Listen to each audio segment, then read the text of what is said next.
Fala moçada, boa noite. Meu nome é Flávio Milhomem. Você provavelmente me conheça como professor de Direito Penal e Processo Penal. Ocorre que o professor é promotor de justiça no DF, atuando na Auditoria Militar de Brasília. E me dedico também a lecionar o Direito Penal Militar e o Processo Penal Militar. E é justamente com base nesta minha experiência que eu gostaria de conversar com você, minha amiga, meu amigo, a respeito do fatídico incidente que envolveu uma família e uma guarnição do Exército na tarde do último dia 7 de abril de 2019, quando 80 tiros de fuzil foram disparados contra o veículo no qual se encontrava a vítima fatal.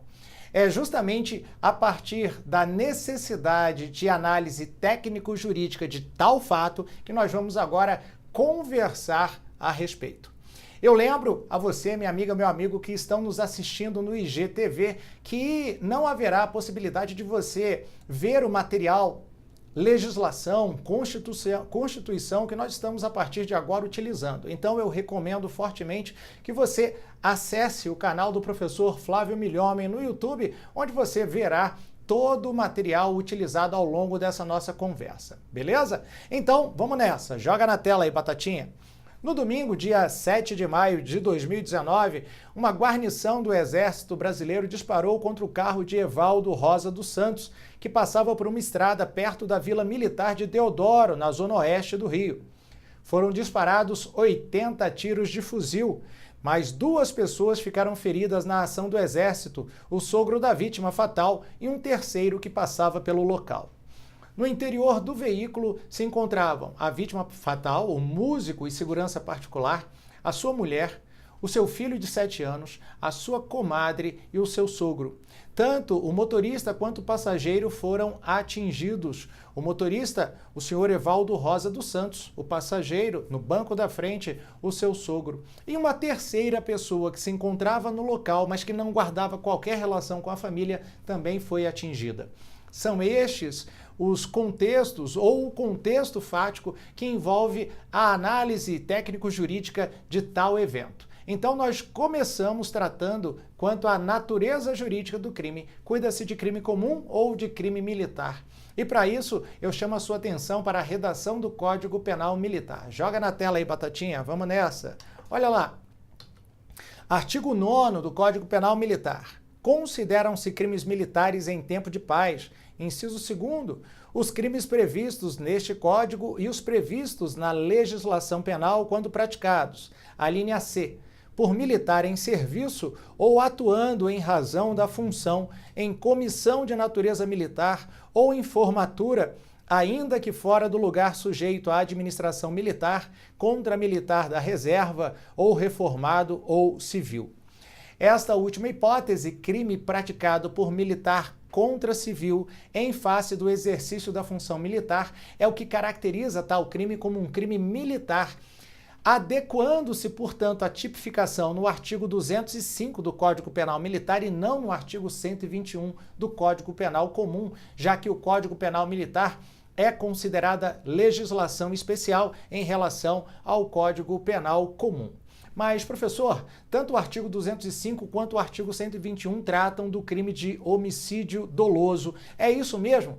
Olha só, analisando-se as circunstâncias que envolveram este fatídico incidente e chegando-se à conclusão a partir de laudo pericial que foram disparados pelo menos 80 tiros de fuzil, é mais do que suficientemente indiciada a vontade de matar dos militares ao dispararem 80 tiros, 80 disparos de fuzil contra os integrantes daquela viatura, daquele veículo, um veículo branco. Professor, houve notícia, a imprensa trouxe uma primeira informação de que os militares acreditavam que estariam disparando contra soldados do tráfico, pessoas que contra eles realizaram uma agressão injusta. Nós vamos analisar isto a partir da causa excludente de ilicitude da legítima defesa e principalmente a partir da análise do excesso. Tudo com base em previsão legal no Código Penal Militar. Joga na tela aí, batatinha. Olha lá. Competência da Justiça Militar da União. Antes de nós falarmos especificamente sobre a existência ou não de causa que afaste a responsabilidade penal destes militares, vamos tratar da competência para a apuração da responsabilidade penal destes mesmos militares. Bom, a Lei número 13.471 de 2017, 13491 de 2017, alterou o conceito de crime militar, dando nova redação ao artigo 9º do Código Penal Militar, que foi objeto de análise. E também estendeu a sua atuação, a sua regulamentação a aspectos processuais, ou seja, a forma de apuração da responsabilidade penal de pessoas que cometeram crimes militares e que podem agora vir a ser julgadas pela Justiça Militar em detrimento da Justiça Comum.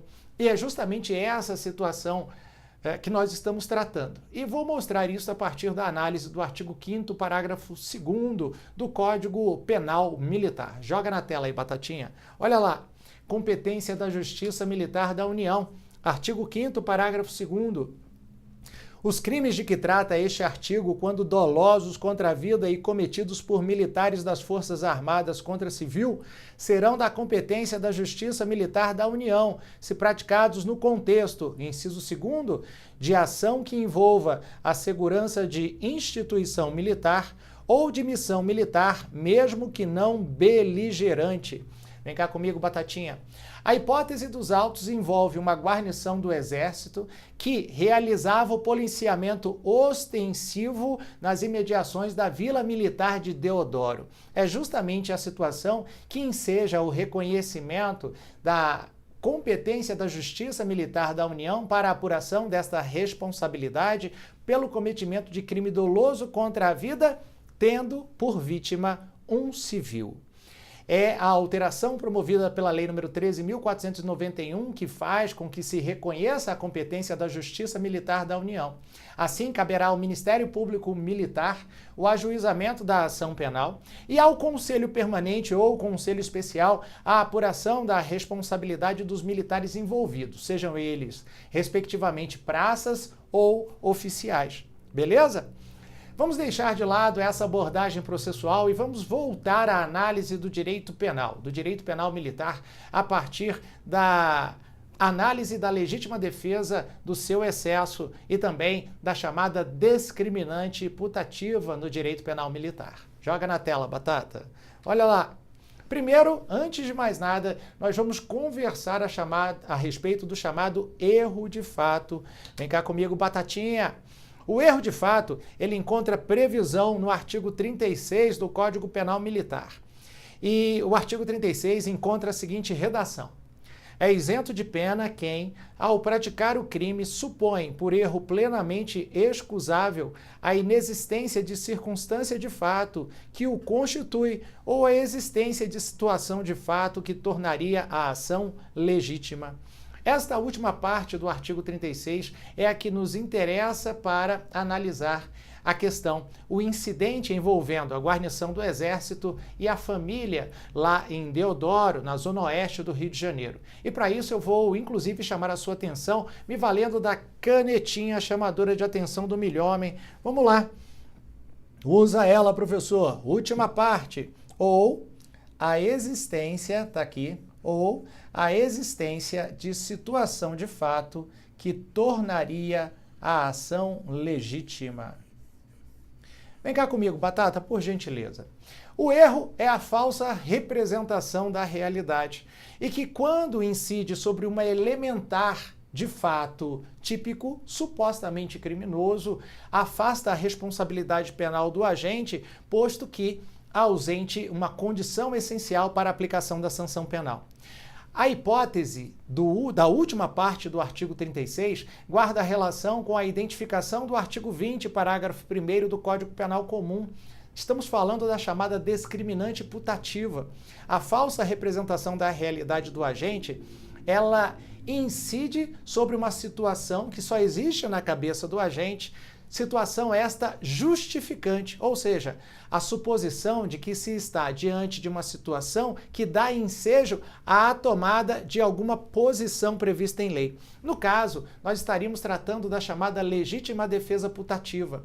A guarnição do Exército estaria supondo estar diante de um ataque atual ou iminente de soldados do tráfico. Em razão disso, teriam disparado 80 vezes contra o veículo no qual, infelizmente, se encontrava a família e não os soldados do tráfico. Isso, em princípio, de acordo com a primeira versão levada ao conhecimento das autoridades públicas, importaria no reconhecimento da chamada discriminante putativa, que, quando verificada, afasta a responsabilidade penal do agente por expressa previsão legal constante do artigo 36. Mas há que se falar nos requisitos da legítima defesa. Quais são elas? A repulsa valendo-se do meio necessário e de forma moderada de injusta agressão atual ou iminente. A legítima defesa é prevista também no Código Penal Militar como causa excludente de ilicitude, mas o excesso pode importar na responsabilização penal do militar. E é justamente sobre isso que nós conversamos agora. Joga na tela aí, Batatinha. Vamos embora. Olha lá, legítima defesa, artigo 42 do Código Penal Militar. Não há crime quando o agente pratica o fato em legítima defesa. E é no artigo 45 do Código Penal Militar que o legislador trata do excesso e o faz de três formas: com a previsão legal do excesso culposo, com a previsão legal do chamado excesso excusável e, por fim, com o excesso doloso. Deixa eu conversar um pouquinho com você, minha amiga, meu amigo, a respeito do que vem a ser caracterizado como excesso.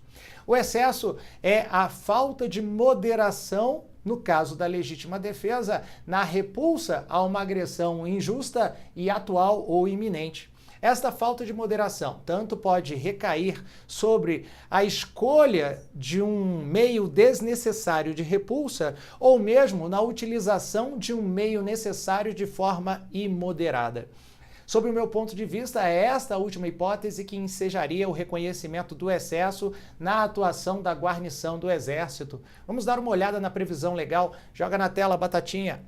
Primeiro, o artigo 45 trata do excesso culposo da seguinte maneira: o agente que, em qualquer dos casos de exclusão de crime, excede culposamente os limites da necessidade, responde pelo fato, se este é punível a título de culpa. Excesso excusável, parágrafo único. Não é punível o excesso quando resulta de excusável surpresa ou perturbação de ânimo em face da situação. E, por fim, o excesso doloso, artigo 46. O juiz pode atenuar a pena ainda quando punível o fato por excesso doloso.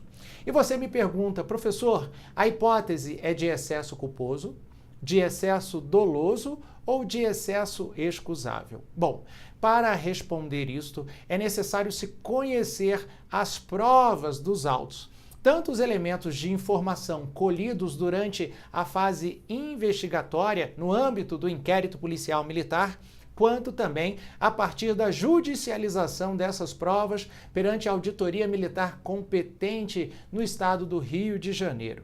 É dessa maneira que caberá ao Conselho Permanente ou ao Conselho Especial de Justiça analisar se, efetivamente, a conduta dos acusados, dos denunciados militares que se encontram envolvidos nos 80 disparos feitos contra o carro da família, se eles atuaram com excesso doloso, com excesso culposo ou com excesso excusável. De forma breve, eu abordei alguns temas que considerava importantes para que você possa saber como tratar, como interpretar estes fatos que estão sendo agora noticiados pela imprensa. Foi um grande prazer contar com a sua audiência e eu me coloco à disposição nas redes sociais. Um abraço do Milhomem e até a próxima.